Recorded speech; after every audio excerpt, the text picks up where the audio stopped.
intended to deal with the business of the day, and you keep making speeches upon speeches that have no bearing on the business of the day, where the motive is to ensure that the business of the day is not conducted. To the best of my knowledge, the business of the day, there were applications on their side. My Lord, Jan asked an important question. How do we move forward?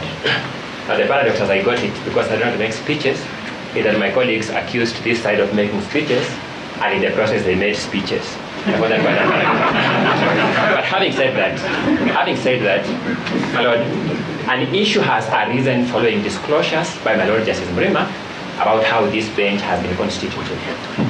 It's now apparent that the petitioner and the first interested party in petition 15 have an issue with that.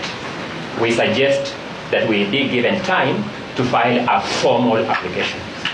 It could not have been filed earlier because the disclosure has been made here. And since that issue goes to the core of your capacity to sit, it ought to be resolved preliminarily. Whether you have been properly empaneled is the most preliminary of preliminary issues.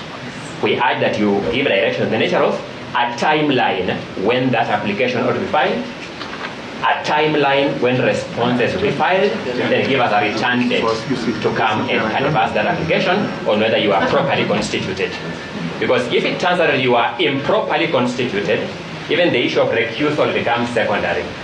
But if it comes out that you are properly constituted, then the issue of recusal now follows. I urge that if we follow that route, in accordance with my teacher's guidance, Professor Gidu Muigai, there will be greater order and coherence. And I thank you. My Lord, is that an adjournment? Is that Mr. Ongoya applying for an adjournment? Because he's saying, and perhaps rightly or wrongly, that even the recusal application comes after determination of the question of empanelment.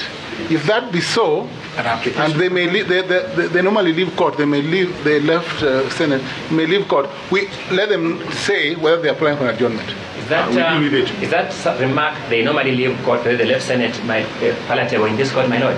I need that. No, because this is an adjournment. No, is that remark palatable before my Lord and my Lady?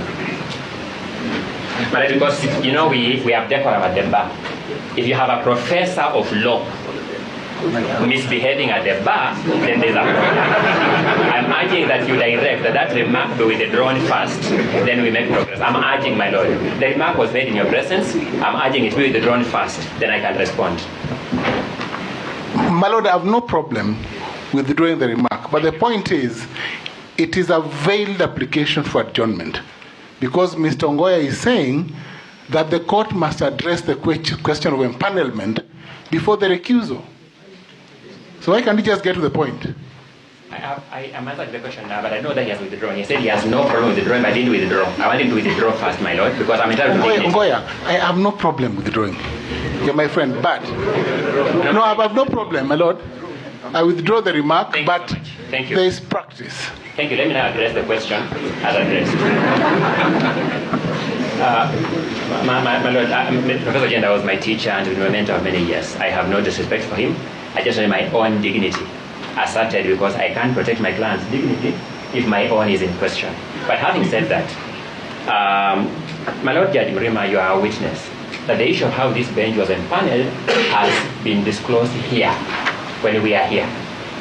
We have raised